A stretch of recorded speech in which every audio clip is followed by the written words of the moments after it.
Fin da epoche remote, le terre del Patriarcato di Aquileia furono un eccezionale spazio di transito e di collegamento tra l'Oltralpe e il mare. Fitta era la rete di percorsi che servì già dalla protostoria allo scambio di merci pregiate, al passaggio poi in età romana di eserciti verso il limes orientale e ai lunghi viaggi dei pellegrini, che dal periodo tardo antico e per tutto il Medioevo e oltre andavano alla ricerca di purificazione interiore. Un cammino, quello dei pellegrini, che si riveste di significati simbolici, perché questa espressione di culto dalle lontane origini, legata alla storia stessa delle religioni, divenne un costume devozionale che anche il cristianesimo fece proprio, contrapponendo però alla dimensione mitica dei culti pagani quella del ricordo delle proprie origini, della ricerca di chi, peregrinus, cioè straniero in una valle di lacrime terrena, voleva tornare alla casa del Padre. Questa febbre di andare, testimoniata anche da una interessante produzione di carte geografiche, era orientata verso i grandi centri della cristianità o peregrinationes maiores, Roma, Gerusalemme e Santiago de Compostela. Altri culti di martiri, altri itinerari e la fortuna di santuari minori si svilupparono nel tempo in un periodo compreso tra tarda antichità e medioevo. Itineraria o diari di viaggio e vere e proprie guide sapientemente illustrate aiutarono questi viaggiatori in nome di Dio, spinti dal desiderio di visitare e insieme cercare quasi un contatto fisico con i luoghi testimoni della memoria e del messaggio evangelico, realizzando il simbolico incontro tra l'uomo e la presenza del divino. Un fenomeno di massa che spinse la Chiesa di Roma a dare delle regole a questa pratica ormai così largamente diffusa. Nel 1300 Papa Bonifacio VIII indisse il primo giubileo, dando ai fedeli la possibilità di ottenere indulgenza plenaria dalle colpe commesse secondo particolari condizioni. L'iniziativa giubilare ebbe enorme successo e da tutta Europa giunsero a Roma migliaia di romei che percorrevano su carri, a piedi, a cavallo, le principali strade della penisola. Immagini sacre e chiese indicarono la via e la sosta di preghiera.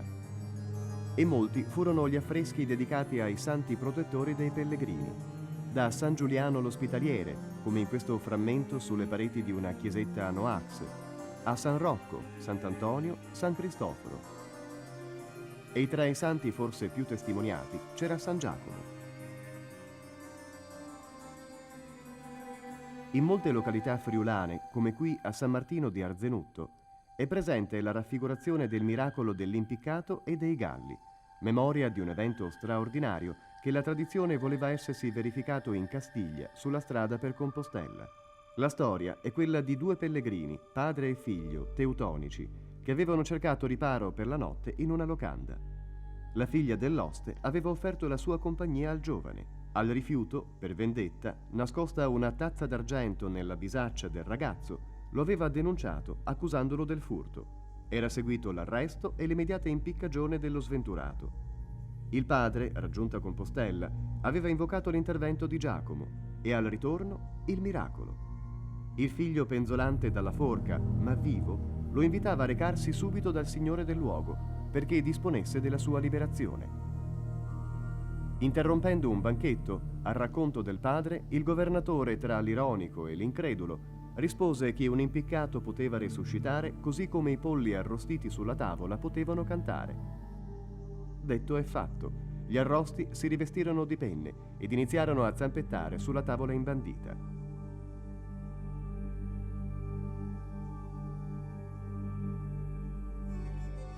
Altro indizio del passaggio dei pellegrini sono, come nel caso della cripta della Basilica di Aquileia, le numerose iscrizioni che essi stessi lasciarono incise sugli intonaci dei muri delle chiese.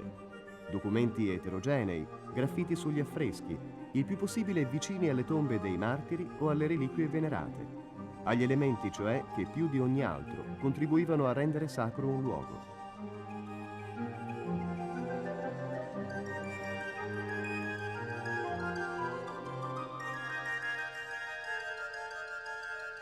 Più importanti, più numerose, più potenti erano le reliquie, più forte era il richiamo che il luogo sacro esercitava, e di conseguenza più forte era il prestigio di chi le possedeva e gelosamente conservava in teche risplendenti d'oro e di gemme preziose.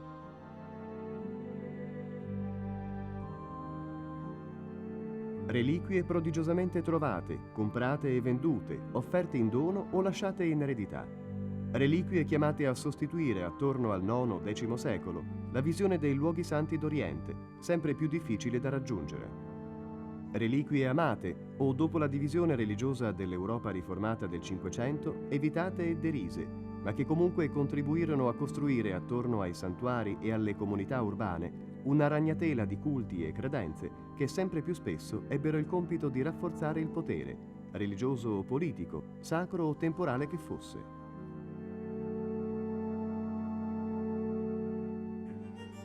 Il cammino non era facile. Questa lastra tombale nel Duomo di Venzone rimane a testimonianza del passaggio di un pellegrino con il suo bastone. Un uomo del quale si conosce solo il nome, Lorenzo de Bacia, e null'altro della sua vicenda terrena, pur potendo ipotizzare, dato il luogo della sepoltura, un rango sociale elevato.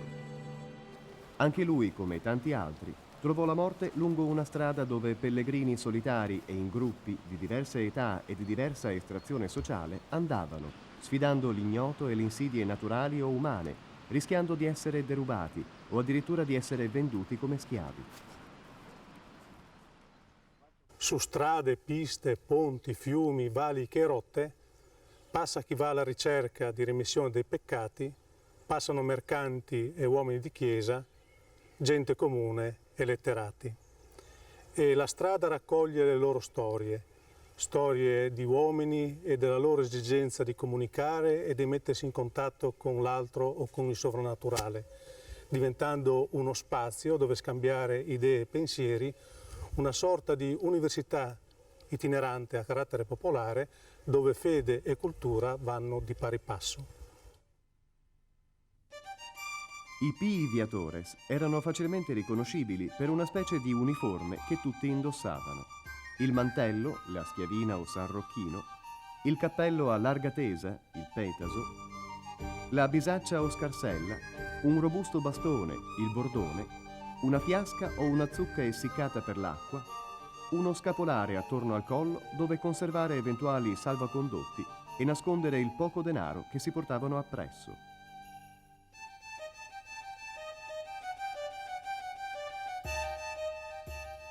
E gli abiti, così, diventavano segni e simboli.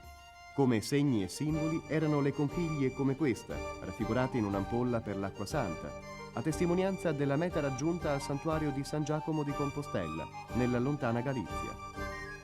E segno e simbolo erano le piccole spille a forma di palma, le chiavi incrociate di San Pietro, o il volto della Veronica, che adornavano le vesti di chi aveva visitato invece Gerusalemme o Roma.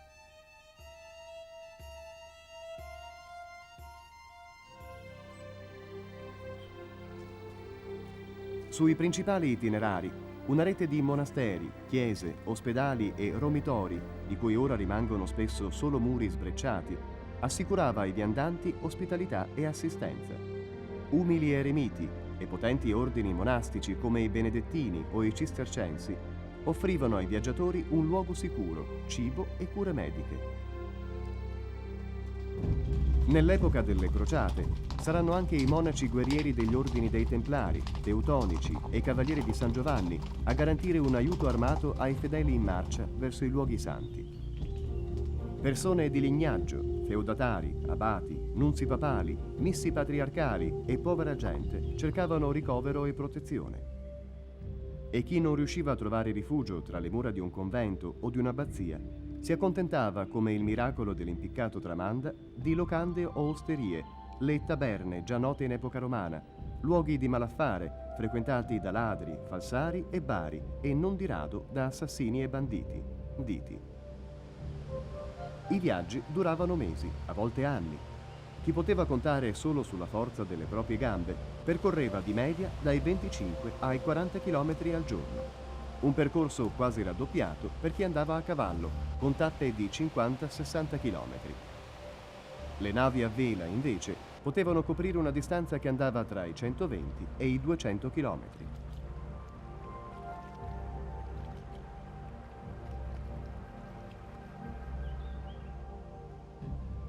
Ma quali erano le strade, i percorsi dove passavano questi viaggiatori? E chi erano queste persone, fossero essi penitenti a cui il confessore aveva imposto il viaggio, commisurato all'entità del peccato, o pellegrini giudiziali che espiavano una pena comminata da giudici per aver commesso colpa contro la religione, o fossero ancora e più semplicemente uomini e donne spinti dalla fede. I territori del patriarcato di Aquileia, che come abbiamo detto erano stati fin da epoche lontane luogo privilegiato di collegamento tra l'Oltralpe e il mare, divennero spazio di transito verso le peregrinaciones maiores e meta specifica di pellegrinaggi. Agli antichi tracciati protostorici sui quali erano passati i commerci dell'ambra e di altri prodotti, i romani aggiunsero una rete di strade consolari che collegavano quest'angolo di nord-est al resto del grande impero. Al centro del sistema viario c'era la città di Aquileia, dedotta come colonia nel 181 a.C. e destinata a diventare in epoca augustea metropoli amministrativa ed economica della 10ª regio della Venezia et Istria. La rete delle vie principali era integrata da strade secondarie, le vicinales, e da vie agrarie che toccavano le località più piccole. La lunga parentesi delle invasioni barbariche consegnò al mondo tardo antico e medievale solo poche vestigia di tutta questa viabilità, che tuttavia i pellegrini continuavano a percorrere. La cosiddetta Via Iulia Augusta per il Norico, la Gemina con il tratto istriano noto come Via Flavia, la Postumia, incanalavano ancora i flussi di passaggio, soprattutto per chi dall'Europa centro-orientale si dirigeva verso Roma, Compostella o via mare verso Gerusalemme, imbarcandosi a Trieste, a San Giovanni di Duino, a Grado e facendo rotta su Venezia. Oggi, per riscoprire questi antichi tracciati, molti sono gli strumenti di indagine, dalle segnalazioni di reperti archeologici alle immagini sacre, alla sopravvivenza sul territorio di monasteri, abbazie, santuari, sedi di ordini cavallereschi e di confraternite, ai nomi dei luoghi. Siamo all'antica Pieve di Rosa, nei pressi di Camino al Tagliamento. Alcuni studiosi ritengono che il nome di questa località derivi non tanto dalla parola latina caminus, cioè fornace, ad indicare evidentemente che qui esistevano dei forni per la produzione dei laterizi, quanto dalla parola tardolatina di origine celtica caminus, cioè strada. E ad avvalorare tale ipotesi, gli studiosi ricordano molti altri nomi di località che ancora oggi troviamo in tanta parte d'Europa, in Italia, in Francia e soprattutto in Spagna, dove c'è il cammino per eccellenza, quello di Compostella. Ma come documentano queste immagini girate nel 1985 in mezzo al greto del fiume, che in un periodo di secca eccezionale ha riportato alla luce le antiche strutture di una delle fasi costruttive della Pieve di Rosa, le disastrose alluvioni del Tagliamento hanno profondamente modificato l'ambiente, rendendo difficile la lettura di quello che doveva essere il territorio antico. Però, proprio vicino ai guadi del fiume, e una pietra miliare ritrovata ne sarebbe testimonianza, doveva passare la strada romana per Compendio, quella cioè che con un percorso più breve e senza toccare Aquileia saliva da Concordia verso il nord.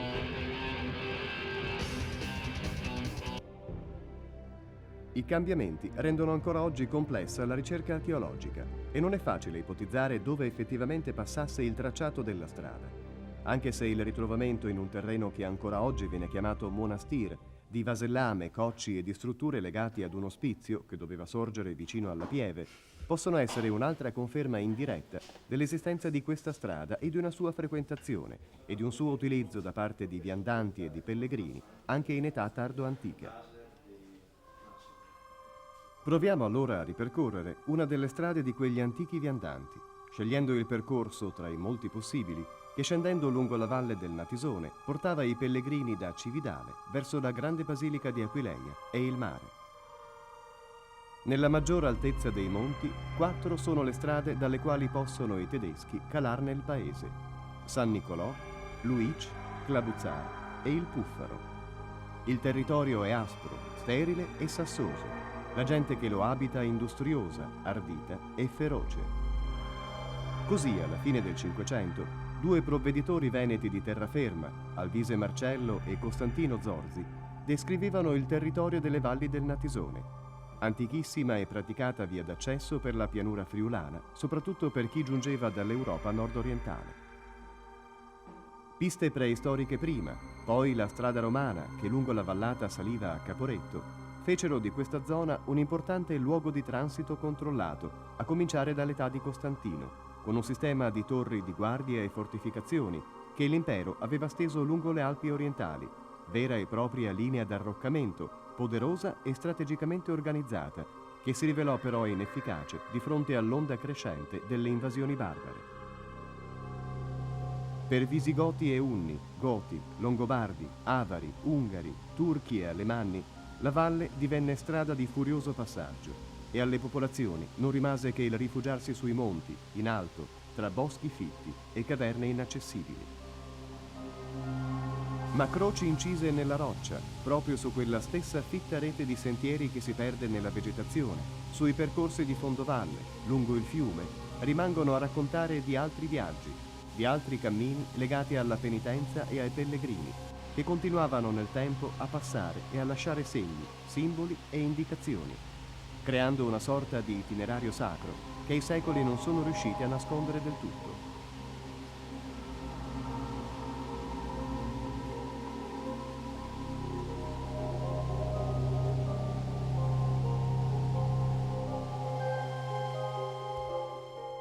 Ed anche qui punti di riferimento erano le chiese, spesso in posizione elevata, come questa di San Lorenzo sopra Mersino, che segnava per chi veniva da nord e da est un luogo di sosta, di ricovero protetto, da dove la vista dominava tutta la valle del Natisone, giù fino al mare, che nei giorni di sole si poteva intravedere all'orizzonte.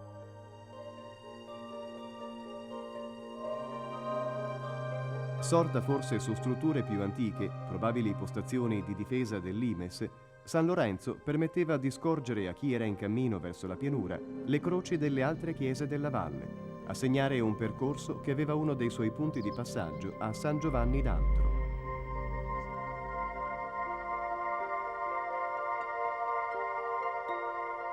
Riparo preistorico, considerata dai Romani una fortezza imprendibile, Antro fu probabilmente inserita nel complesso di opere fortificate del Vallum, la linea di difesa che da Tarsatica, meglio nota come Fiume, giungeva a nord di Cividale, per proseguire poi fino in Carinzia, nella valle della Gail.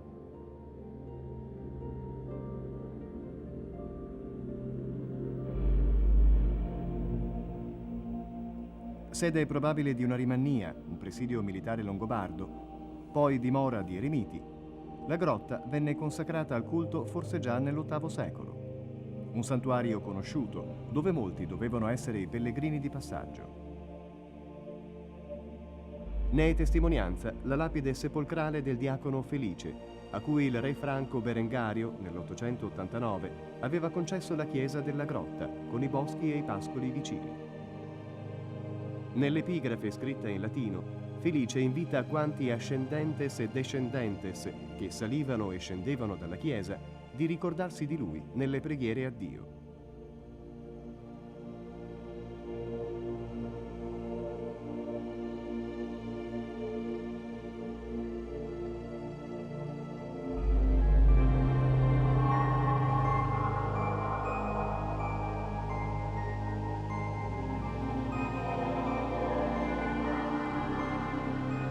Da San Giovanni la strada scendeva verso la chiesa di San Giacomo a Biacis, probabile chiesa castellana del maniero di Antro, che proprio nella sua intitolazione all'Apostolo di Galizia si conferma prezioso indizio del percorso di pellegrini.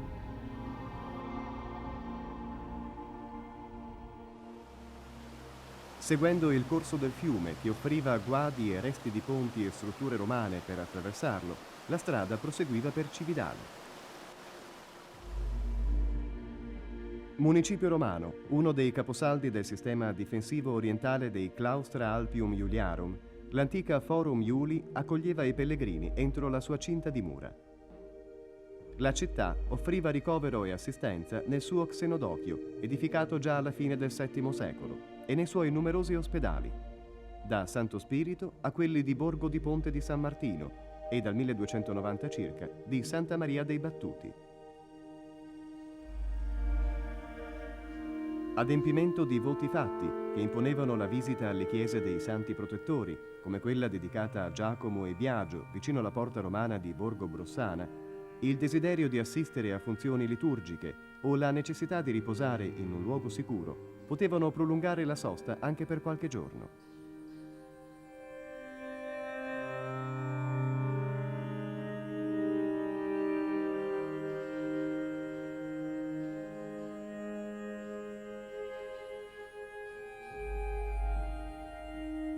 Si riprendeva poi il cammino uscendo a sud, sul tracciato della strada romana che passava vicino a Gagliano, dove un'altra chiesa di San Giacomo è indizio che rimane sul territorio a testimonianza dei percorsi di questi Pii Viatores. Il passo del fiume avveniva nei pressi di un guado, dove dal XIII secolo fu costruita una chiesa, San Giorgio in Vado, con annesso ospedale. Seguendo un tracciato che lambiva le colline, il percorso continuava verso Noax, anche qui con la chiesa di San Giacomo che dava rifugio e ricovero ai viaggiatori, offrendo riposo in un piccolo romitorio costruito vicino al sacro edificio.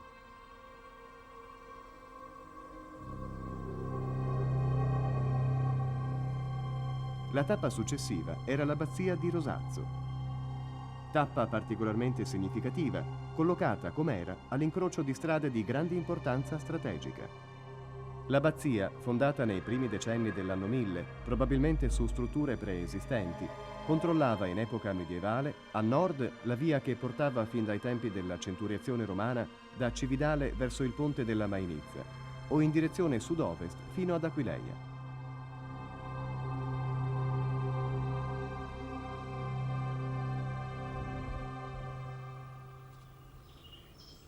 Lasciate le colline, la strada passava in una pianura coperta da grandi boschi, interrotti qua e là da radure spesso create dall'uomo per procurarsi legname, o piccole zone a pascolo, o per coltivare cereali, vite e qualche ortaggio.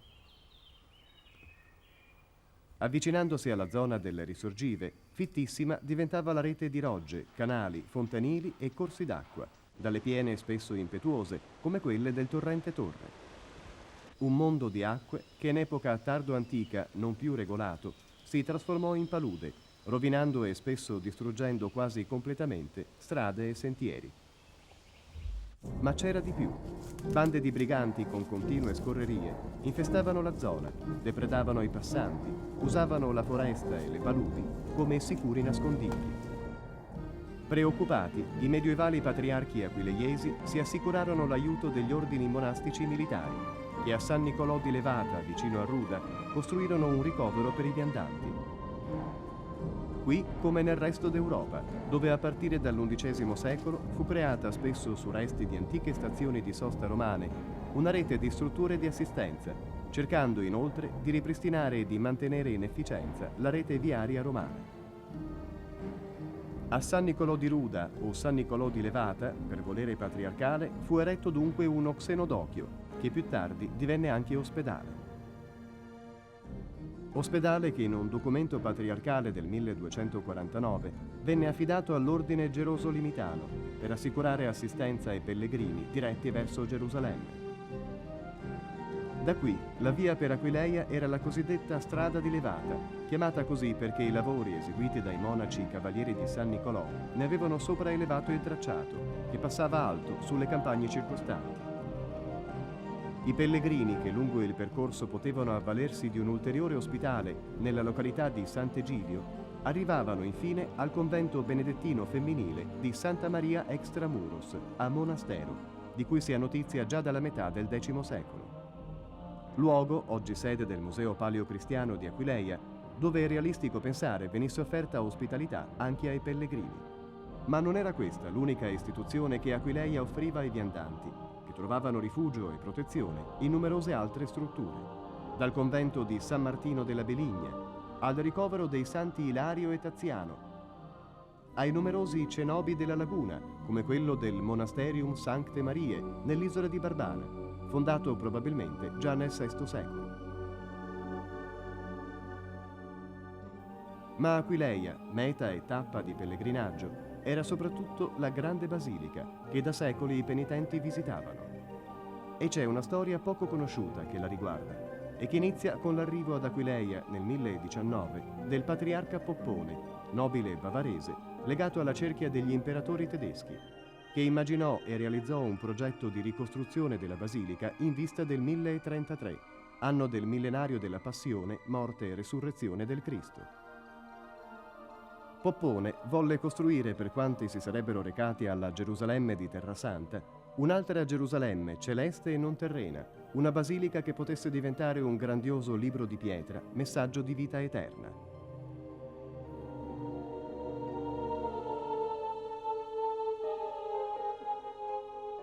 E come in Palestina, i pellegrini avrebbero trovato il Santo Sepolcro, una costruzione di marmo bianco posta all'ingresso della navata di sinistra, riproduzione dell'Anastasis o rotonda, che a Gerusalemme racchiudeva il simulacro della tomba di Cristo. Un monumento che accompagna anche oggi i fedeli al grande affresco del catino absidale, dove la Vergine in trono, in uno spazio e con immagini a contorno, i simboli degli evangelisti, che venivano riservate solo alla rappresentazione dell'Altissimo, offre il Figlio Salvatore degli uomini. Parole di resurrezione che continuavano nelle immagini di pavoni che nel ciclico rinnovare del piumaggio erano essi stessi espressione di nuova vita. E un altro messaggio di salvezza per i penitenti arrivava anche dai Plutei popponiani, 5 lastre di marmo a basso rilievo, oggi conservate tra il Museo Diocesano di Udine, Barbana e il Museo di Monastero, dove le figure parlano attraverso i gesti delle mani. Un linguaggio di simboli, per noi oscuro, ma estremamente chiaro per i pellegrini del tempo. 12, infine, erano probabilmente le colonne che reggevano la volta dell'edificio. 12 pilastri apostoli per la città di Dio. Con il mare di grado ormai vicino, Aquileia era l'ultima tappa prima dell'imbarco verso Venezia, che garantiva ai pellegrini partenze regolari da marzo a settembre. Le navi scendevano lungo costa, toccando Corfù, il Peloponneso, Candia, Rodi, Cipro e il porto di Giaffa, da dove a piedi o a dorso d'asino si sarebbe raggiunta Gerusalemme, vicini alla patria celeste e al tempo stesso ancora lontani, cittadini del cielo confinati sulla terra, in un pellegrinaggio destinato a continuare non più e non solo per le vie del mondo, ma su quelle infinite dell'anima.